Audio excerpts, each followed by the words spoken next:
Hey, welcome to the second Cascadia Poetry Festival here at Spring Street Center.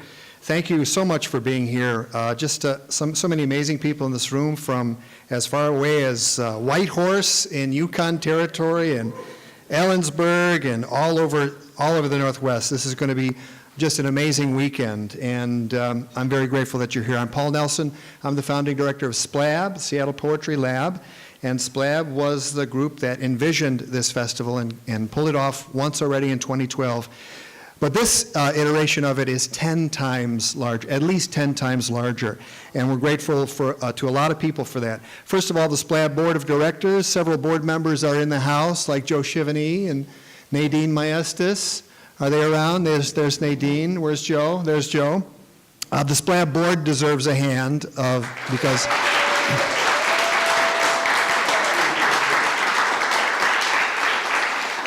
And Joe Shivany's a counselor, which is perfect for a nonprofit organization dedicated to poetry. The organizing committee, led by my wife, Meredith Nelson. Meredith, of course, does all the work, so she deserves a hand herself.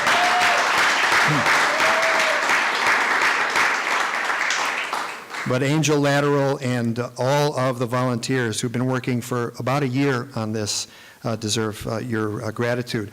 This event is supported by Poets and Writers, Inc., Humanities Washington, For Culture, Cascadia Community College, Seattle U, who has donated Piggott Auditorium and Packard Atrium for this festival. Seattle U's Creative Writing Department, you'll be seeing a lot of Sharon Cumberland this weekend. Spring Street Center, the place you're in now, is having many events, including the workshop in the morning and living room, which will happen in here. It's a free, open, democratic reading. You don't even need a gold pass to get into that.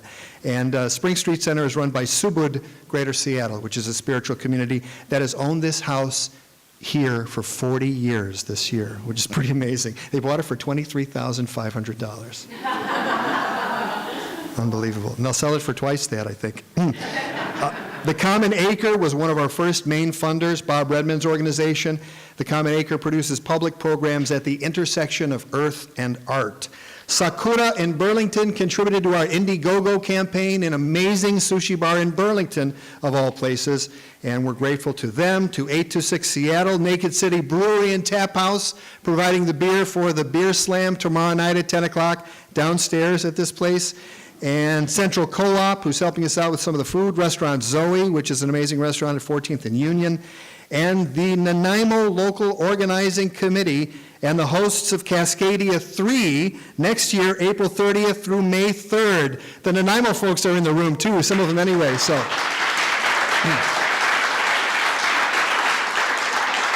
Let me see if I can, Robert Bringhurst, Sam Hamill, Susan Musgrave, Jan Zwicky, Barry McKinnon, and someone else.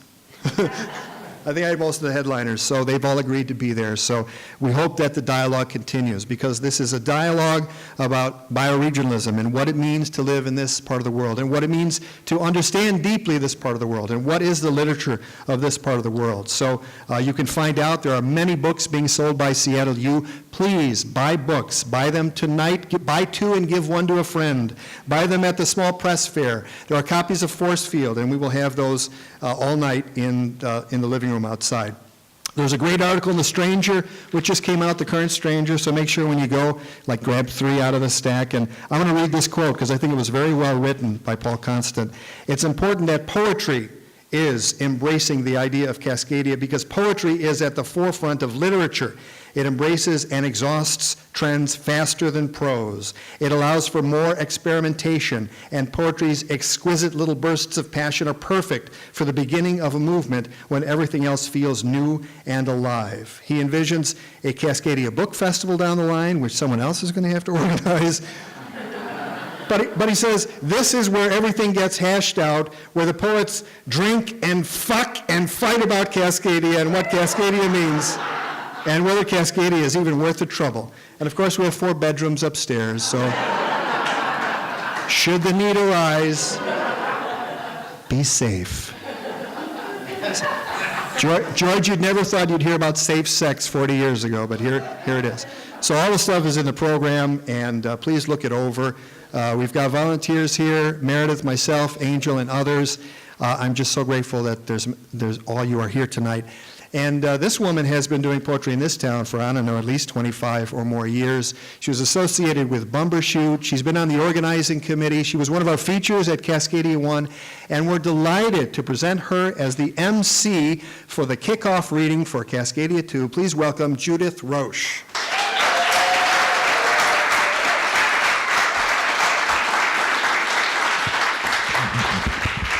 Thank you, Paul. And because today is Beltane, we don't need the 4 bedrooms upstairs. We're supposed to go do it in the fields. Hooray, hooray, With anonymous people.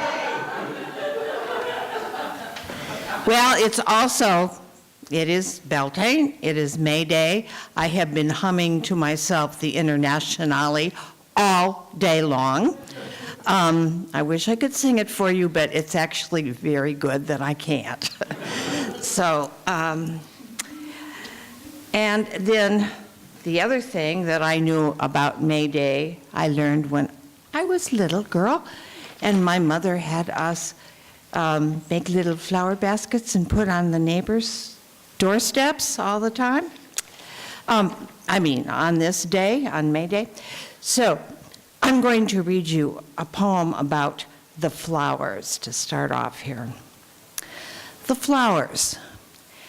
When you ask them what they do for a living, they do not mention photosynthesis, but unfurl their slender petals, spread them like a slow dance move, throb a sweet surge of deep scent, unsound the shadow of a sob.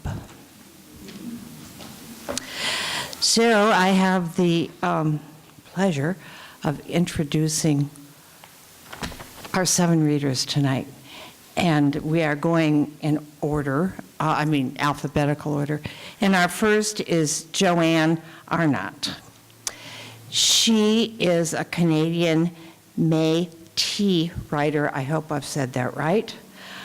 Arnott's works are intimate with an activist slant, exploring the issues faced by a mixed-race girl. She is a founding member of the Aboriginal Writers Collective West Coast and the Aunties Collective. I like the name of the Aunties. Joanne.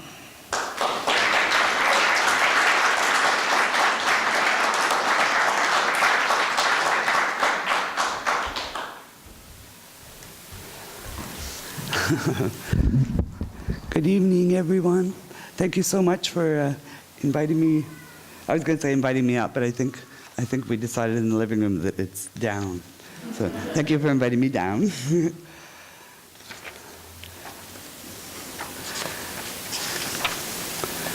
Okay, so I am just going to read my poems. Gift bearing a gift. Thinking about John Newlove, his alcoholic dad, his own child alcoholism, his leaving the prairie and living on welfare in Vancouver, his eventual fame, his eventual sobriety, the way he is remembered by his friends, by his fans, for his poetic hands steady on the wheels of his works, while all else is disarray, depression, and that thin line of hope along the horizon, eyes damp with life's possibilities, while the siren calls from within, all devastation embedded and encountered, luring the gaze inward. You can survive this, it's true. Decisions have to be made. A body used to carve a mark of self-pity on an alley wall, or a taming of the sirens and a few years left for balance. Attention on the I and thou, a final assessment of the reality you are, a gift, bearing fruit. Fruit so wild and sweet, poems so succulent, we are disarmed. I damp beauty. Sakidawin. When the shouting man emerges over dinner and a child flies up the stairs to safety, the others hunker down in their chairs. When I rise up and work to divert the flow of venom, the words Sakidawin are very far from my mind. Later on, though, the words drift back like a butterfly migration, and I remember to pass them on to you. Slowly, over time, my body unclenches. Her words just continue writing love poems, roll through me, soothing. She tells us the closest words to love in Cree, Sakidawin, holding each other close, as in kindness, warmth, and safety. Writers in Exile, Cordillera. I was in the trailer reading a novel, Vanity Fair, Where the Red Fern Grows, or My Friend Flicka, one of those three. I read them all in the hot grass and in the cool trailer that summer. She came for a visit, slipped into the trailer for privacy, started moving her clothes all around and looking at her own body. I kept reading. She drew my attention finally. Look at this, showing me dark bruises all over her back, front, both arms. She told me who did it and when, and then showed me the diamond ring he'd given her, too. I cling to this refuge of ocean and sky, gather Cordillera between anxious fingers, draw them against me like a grandmother quilt to keep me warm and safe from these night visions. Arriving as I did on the coast, a refugee with a broken heart and bruised minnows swimming my neck.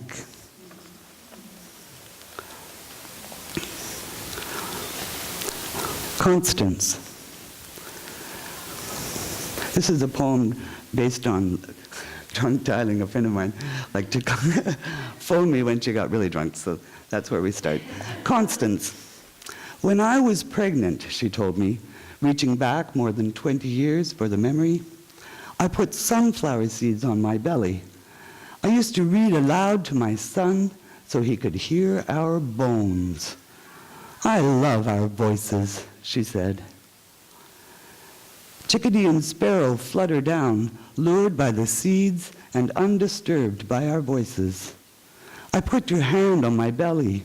I invite you to read this aloud. I want to listen to our bones and to love our voices for a little while. Thank you.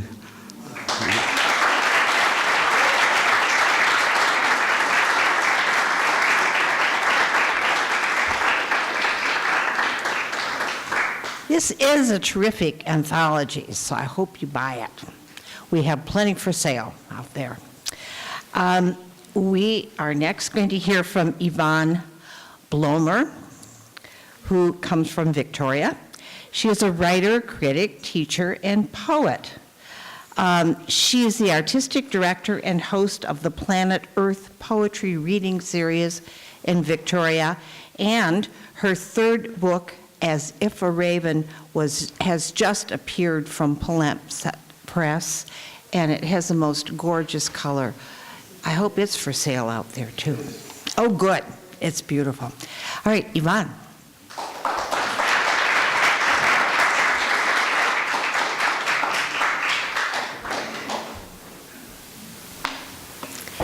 Thank you, Judith. And thanks, everyone, for coming. And thank you, Paul, for bringing us all together again this year, and for Cascadia Poetry Festival. I'm going to read 2 poems that are in Forcefield and 2 poems that are in As If a Raven. As if a raven. At the end of 40 days, Noah opened the window on the ark which he had made and sent forth a raven. Something in the name raven makes you think hot, dried, blood black, red. Why would anyone trust this bird to come back and not flap its crooked wings in the new wild earth making mountains where none were, and monsters. You want to hear it call,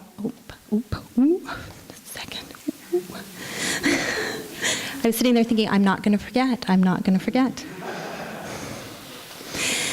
Making mountains where none were, and monsters.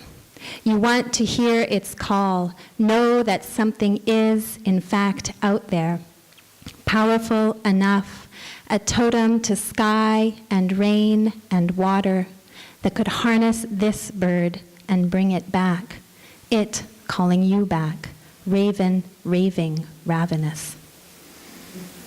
Sorry for the flub in the middle. So the poems that are in Forcefield also appear in my new collection, and they're poems that explore destruction and creation. And I think part of the creation and destruction comes from how we understand the natural world because of the Bible. And so I've argued a lot with biblical texts and our understanding of the animals around us because of misinformation in the Bible. Undoing. And this poem starts with a quote from Job. Then the Lord said to Satan, "So be it. He is in your hands, but spare his life." Undoing.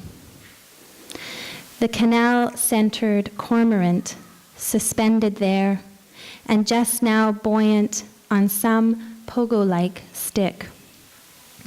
The black sorrow of it, whose wings have de-evolved to scales. It is like the nightmare, cells breaking back up, tissue making air of itself. The plump stone staying nonetheless and quiet in your belly. Back arching, the weight of stone, the undoing. It perches, feathers become nails or scales of flaking skin, and the fowl falls in. Cold, that womb of water. Cold, the old amphibian blood, and thin. When I was writing these poems, I started them as my master's dissertation. When I was writing them, I'd be out doing something totally other, and people would turn into birds in front of me. And Judith mentioned that she likes this poem, so I'm reading this one for Judith. At the Pizzeria La Fornera, and the poem's dedicated to my husband, Rupert, Alicante, Spain.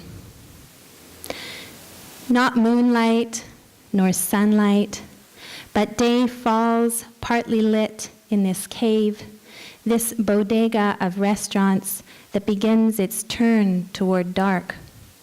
At the round table for two, the Dutch couple, burnt red, become scraggly vultures. Noses, beaks, sniff the tonic that air is. The Spanish family of three chirps, skirts under, flits to table edge, all swallows pecking at focaccia, dried thyme, rosemary caught in the daughter's sliver of beak. A German family and Spanish couple, old friends or once cousins, become two magpies dining with the constant echo of four mockingbirds trying to learn something of language. You and I sip sangria, slip a loon's long, breathy song, watch and eat and get lost in this rising mist of song. So the loon is kind of a Canadian bird. We call our dollar coin a loonie. Most of you probably know that. And Canadians are mostly a little bit loony anyway, so it's we call our $2 coin a toonie. And I chose the last one because we're talking about ecology and we're talking about the environment when we gather here. And this poem is titled Audubon's Still Life. And we know Audubon as this wonderful painter who created many of the images we have of birds, but he killed every bird he painted. So I'll end with this poem. Audubon Still Life. And it starts with a quote from Everglades Digital Library. His technique consisted of shooting as many birds of the same species as possible so that he could use them as models for his life-size paintings. What was nest has been skimmed for bone structure, feathers, feather luster, feathers, beaks, fine-boned wings, things that have gone missing from trees. Children will not scream, will study the pretty birds unflown. Not feasted on by fox or hound, no, consumed by eye, finger, palette, and brush. To capture with rigor, death, consumed by eye, finger, palette, and brush. Not feasted on by fox or hound, no, the pretty birds unflown. Children will not scream, will study things that have gone missing from trees, feathers, beaks, fine-boned wings for bone structure, feather luster. What was nest has been skimmed. Thank you very much for listening.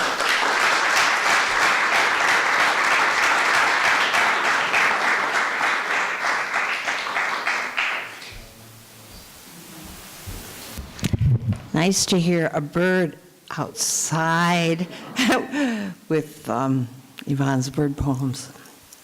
Okay, next we're going to hear from Linda Crosfield. Her poems appear in several journals, including Minnesota Review, The Antagonist Review, and Room. She's been featured poet in the Orphic Review, and she lives just over the border in Cascadia. Did I say that right, Linda? I'm sorry. Castlegar, you see. Sorry. Linda.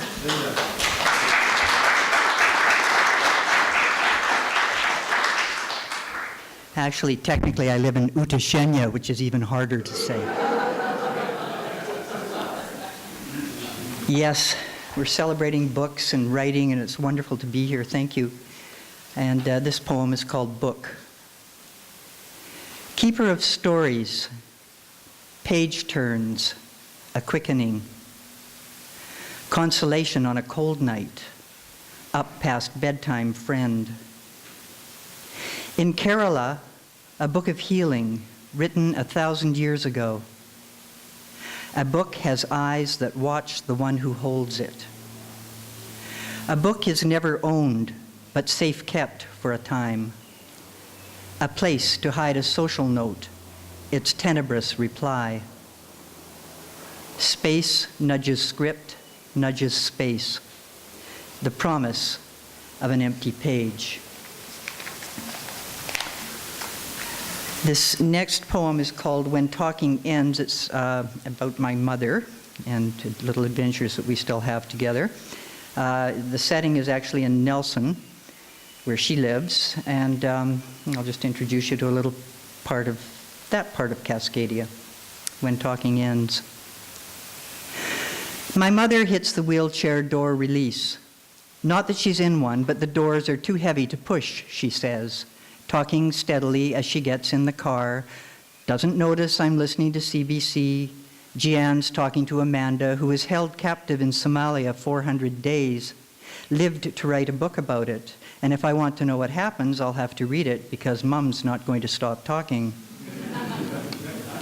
Inch onto Gordon Road to see if anything's coming. Hear her sharp intake of breath. Haven't put her in an accident so far, ever, but still that breath, which used to annoy me a lot more than it does now. For her, 93 years against my 65 has tempered our relationship. If you live long enough, you can forgive anyone pretty much anything. Just ask Amanda. We drive through town, slide around a cyclist on Gyro Park Road, whiz past the display suite for the proposed new downtown housing where I'd love to live, but can't imagine downsizing enough to fit my life into 900 square feet, and besides, they wouldn't like it when my husband peed off the balcony, and sooner or later he would. You don't live 35 years on the same 2.5 acres surrounded by trees and backyard mountain and not be in the habit of peeing outside. Stop, go, stop, go, stop. We park across the street from the spa where Lisa and Kimberly will wage war on our calloused feet. But first, the argument about who'll dig out change to plug the meter.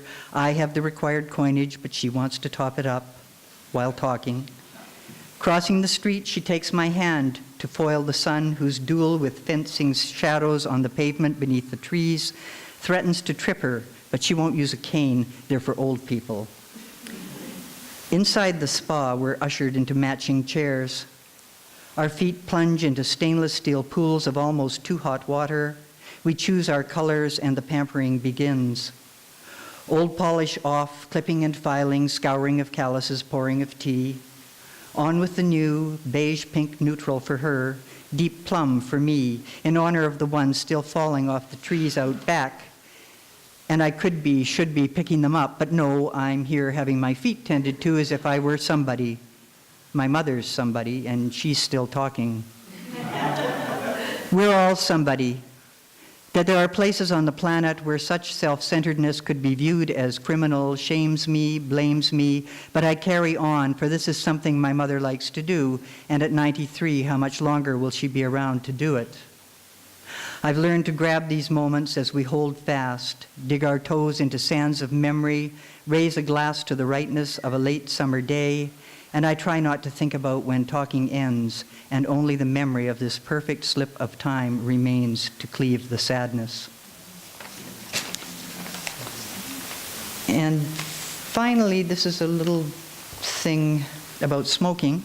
There seems to be less and less people smoking all the time. And this is called Nobody Smokes. Nobody smokes like they used to. Nobody. Except in countries far away where news of cancer's nastiness apparently hasn't reached yet, or if it has, there's a fatalistic attitude among its country folk, and they just don't give a shit. Nobody lights up first thing in the morning, last thing at night, not even during the night when they wake up to pee. Nobody bitches when the airline runs out of seats in the smoking section. There is no smoking section anymore because nobody smokes. That old joke about, do you smoke after sex? Don't know, never looked, isn't funny anymore now that nobody's smoking. Clothes don't stink of stale nicotine, neither does your hair. Nobody's mother is going to give you hell for smoking. She can smell it on you, you know. Well, you don't know because nobody smokes. Nobody fishes out a lighter, puts 2 cigarettes in their mouth, lights them both, and ceremoniously hands you one. Not these days, no, for nobody smokes. Nobody sucks that first heady pull down deep in their lungs, feels the tingle as nicotine hits torso, legs, brain, blows it out in a thin silver stream or perfect circles for all to admire, for nobody smokes. Nobody lights the wrong end by mistake, off-kilter filter, stinking up the room as if it wasn't bad before because nobody smokes. Nobody rushes to open that unmistakable rectangular box beneath the Christmas tree because they're out and there's coffee. And how can you possibly enjoy coffee without a cigarette? Nobody sets fire to the bed, the couch, the pile of paper stacked in the hall. Nobody rummages under cushions for spare change so they can run down to the corner store and get a pack before it closes. Nobody understands the lyrics to Smoke Gets in Your Eyes. Nobody loves the Marlboro Man. Nobody thinks Winston tastes good. Nobody wants to walk a mile for a camel anymore. Nobody does, because nobody smokes. Thank you.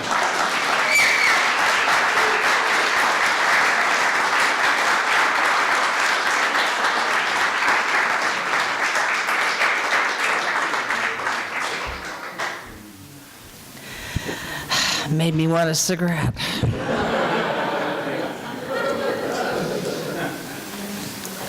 Okay, next we will hear from Ken Goldberg, who lives in Nanaimo. She's an American-born writer who has lived in Canada since the 70s. Much of her published work has addressed contemporary social and environmental issues, including poverty, homelessness, Aboriginal rights, deforestation, and nuclear weapons. Kim Goldberg.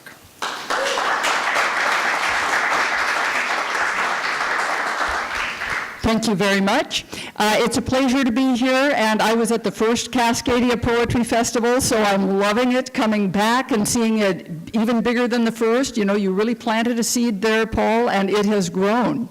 I also just want to say how exciting it is to be included in this anthology. This is what many of us up here tonight are reading out of. This is the Forcefield Anthology, published by Mona Fertig and Mother Tongue Publishing on Salt Spring Island.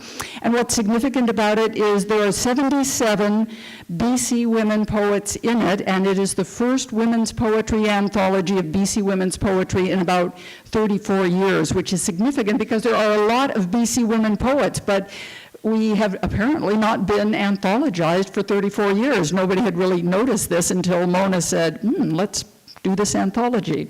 So each of the 77 women in this anthology have 4 poems in there.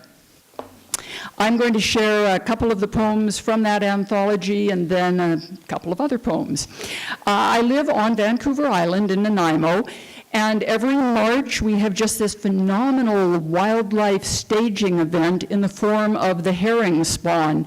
Just millions and millions of Pacific herring are teeming off the shores, particularly of Nanaimo, Parksville, Qualicum, and spawning, and thousands upon thousands of Canada geese, brant geese, and gulls are also massing at that time. 3 years ago, and I'm a naturalist and a bird watcher, so you can count on me always being there every March to every single day to check it out. And 3 years ago in March, another equally significant ecological event was occurring, but of a human-made variety, not. And so anyway, this poem, Spawn, is the confluence of these two phenomenal events. Whoa. Spawn. Under the bluest sky of the year, I stood at the edge of my world and watched the flicker-flashing churn of brimming life, the sea gone white with sperm, the stench and smoky spew of diesel-powered winches winding in their nets, beating out the fish. I watched the shooting stars cascade into the darkened hold, to be later stripped of roe for Japanese markets. The yawning emptiness between electrons in the salty air, packed tight today with sirens' wail and squaggling song from 4,000 gulls and brant, aloft beyond the endless snowy drift of milt, whipped thick and scattered into bands of froth along a tide line with no vanishing point at all. All of this on the same day that the radioactive cloud from Japan's nuclear disaster was scheduled to reach our shore. All of us together in this self-made retroactive cloud with no vanishing point at all. We tipped and scattered clamshells in the froth, our lifeline lost beyond the endless rift, cleaving molten rock and magma from 4,000 songs and plants. The salty air packed tight today with sirens wail in Japanese markets, while the yawning emptiness of our elections echoes in a darkened hold to be later stripped and sold as fish bait. We watched the shooting stars cascade into a diesel-flowered meadow, binding all our heads, beating while it burned until the stench and smoky spew was traded for the flicker flash of atomic churn. And the sea was gone under the bluest sky of the year as we stood at the edge of our world. In Nanaimo, where I've lived for 35 or more years now, Nanaimo is a town that is both literally and economically built on coal. And many of the miners who mined the coal and also built the workers who built the railway that then transported the coal were Chinese. They were Chinese men who came over to earn whatever they could earn, of course not paid as much as the European workers, but to earn whatever they could in the hopes of saving enough money, sending it back to their families, or being able to bring their whole families over eventually from China.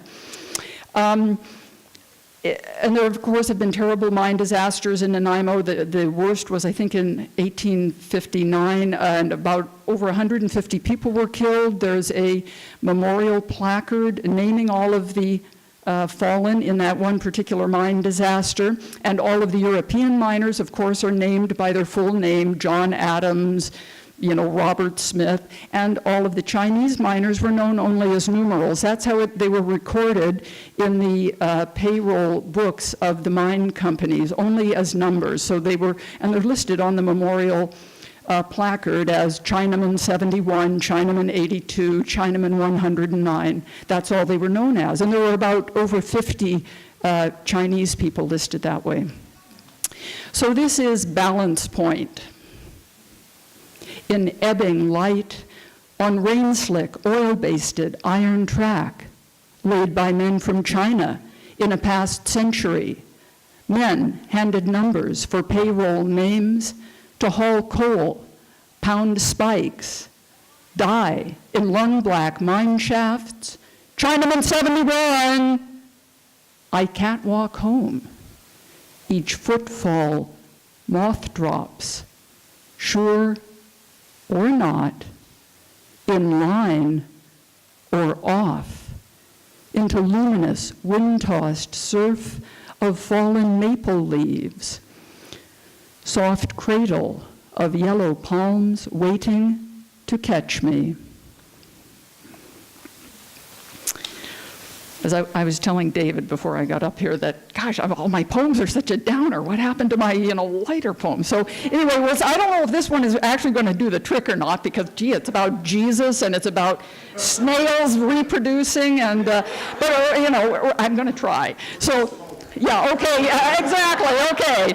Well, one thing I like to do, I don't know why, I'm just fascinated by the notion that everyday texts with banal information in them, if they have deeper messages for us about our culture. And so I'm always trying to break them apart and put them back together in weird ways. And one thing I do is I'll take two streams of common, everyday found text, and I'll interlace them line by line to create some sort of a meta text, a meta poem, and see, well, what comes out of it? What new meaning arises? So here we have Crown of Thorns, and it is blog postings about Jesus and Jesus' sexual identity, and the photo captions from a high school microbiology textbook. So here we have Crown of Thorns. The sperm of Jesus Christ is believed to be a snail. A hermaphrodite will swoop and dive in unison by certain schools of devout Christians. The snail's sex life, as well as some atheists, is unbelievably complicated to start with. The evidence offered includes they are hermaphrodites, each possessing a vagina and the virgin birth since high school biology. Two penises tells us this can only lead to mating. Two X chromosomes can take up to 12 hours. The position is further supported by much which is understandable. Early medieval art depicting the foreplay involves firing Jesus as a woman, solid and often lethal, complete with breasts suggesting darts. The true reason they all came into each other's bodies, to behold. That's just the way it came out. I'm just going to leave it up to others to interpret it. Thank you very much, Judith.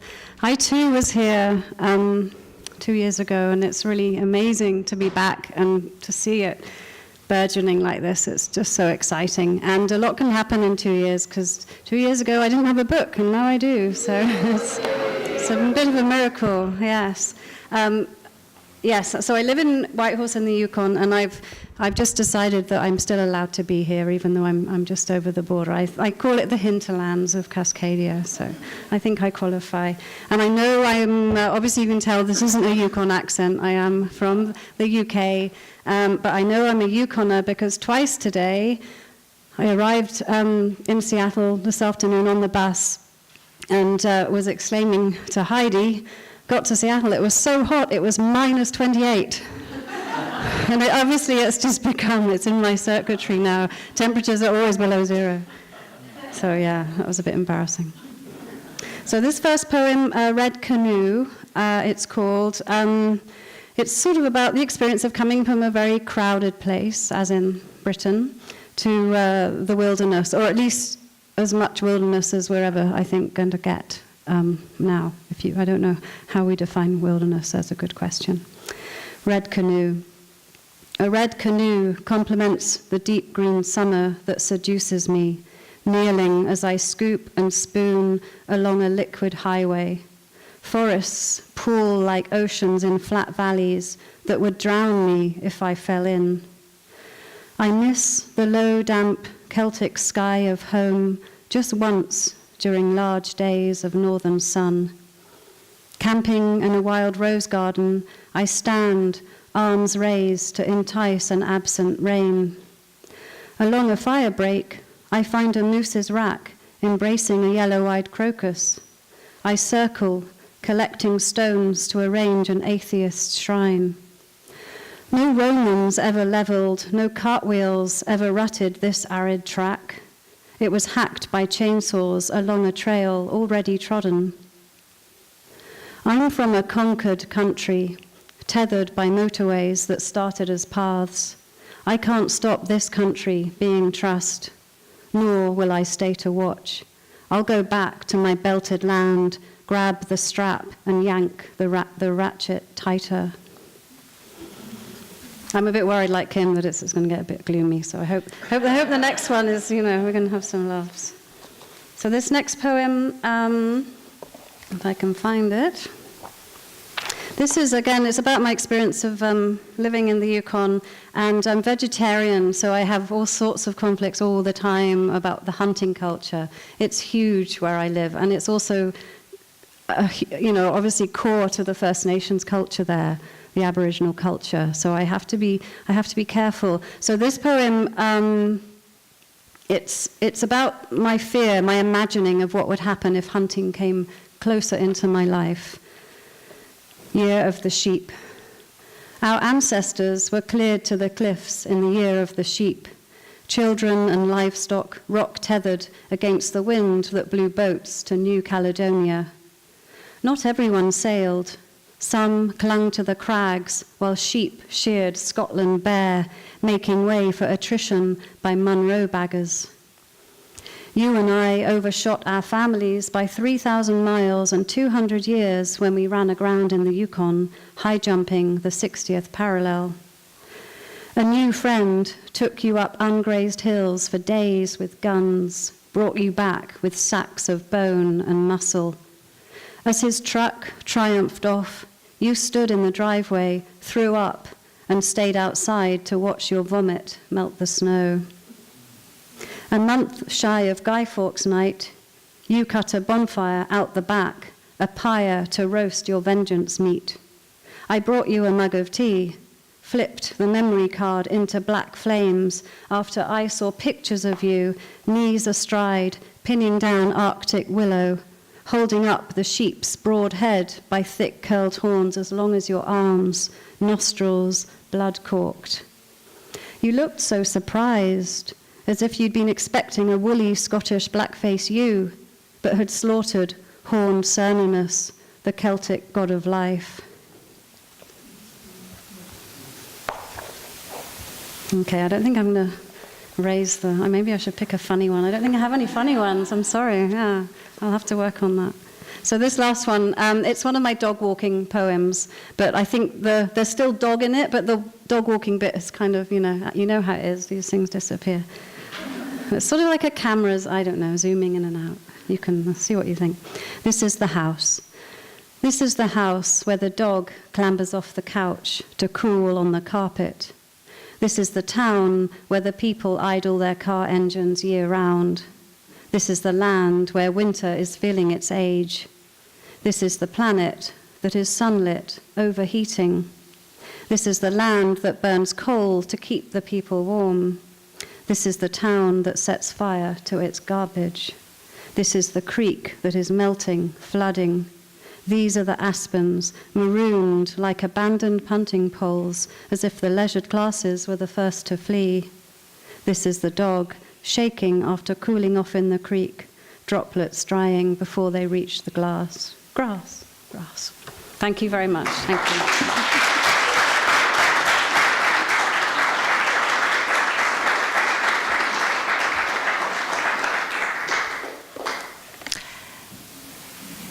Ursula Vaira is our last reader today. Don't forget to buy a book.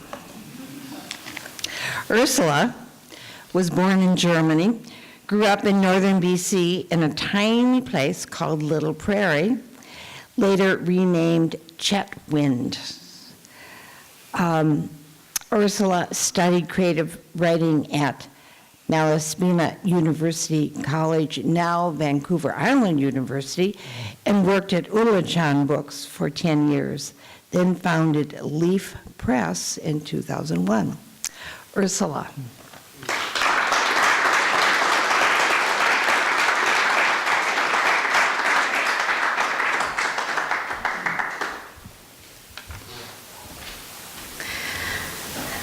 A dear new friend, Lynn Coffin, wonderful hostess, asked me to read this excerpt from a long poem called Frog River. You'll need a bit of context. I fell in love, and the guy moved in with me, and 2 days later I left for a wilderness camping trip for 3 weeks, part of which was a hike. And that really confused me. I thought, am I running away? And if I am, why? Is love really so dangerous? Rain drums on the tin roof. Mice skitter in the drawer. Fine by me. Me in my sleeping bag. You on your Posturepedic. The wood stove. Could you comfort me as well? How can I sleep in such darkness? I close my eyes, no difference. Your big paw on my breast, even here.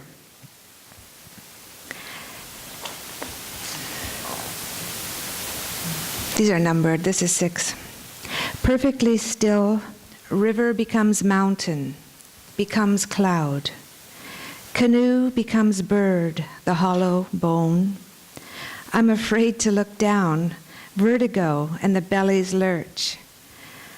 I remember your cheek against mine, a held breath. Have I mentioned I could fall? 7. I fish all day for one fish. I'm learning the meaning of desire. This knife will not penetrate.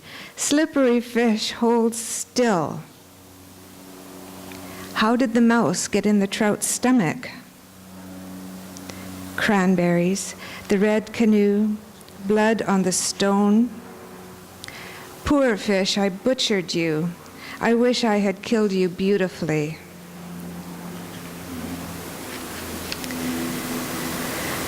Piles of scat bristle with hair. What do I do now? On this trail, a moose, a grizzly, a hunter, me. Shout. Keep still. Shout. Keep still. Shout. Keep still. It is all so confusing. The tongue hardens around a word. A stone softened in the mouth will speak. Did I say I was lost? I probably lied. A gunshot. Someone has killed that which he desires. Downstream, a grizzly stands up to taste the air. Love is so dangerous, the bared throat. A mouse runs like hell along shore. Be careful, I want to call out. Thank you, Lynn, for asking for that. Okay. I want to pick this microphone up.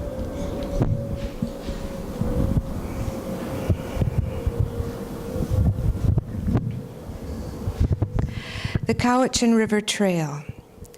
Why so fast? Must we do it all in one day? I would like to look at these trees one at a time. Silence and threads of tobacco smoke. Fishermen are strung thigh-deep in the gnarled stream. They never catch anything, you say. When an old tree fails, it is held by a companion until both are joined by moss. Below us, the fishermen pull strands of silver from the river. Checking their watches. The sun, one mean timekeeper, sweeps clockwise through the trees, ticking, ticking. The creek is shallow, fickle. It doesn't know the meaning of deadline. Salmon gather at the mouth, nervous, shuffling, checking their watches. One more. Yvonne, this is for you. I forget where you're sitting. There you are. That's for you. It's called Black Cipher, Immaculate Page. The raven was describing a cave, the still pool within, and the wonderful of water dropping. Before he played that trick on me, flipped upside down and swung back and forth from the power line. Before he fell dead into the snow below my window.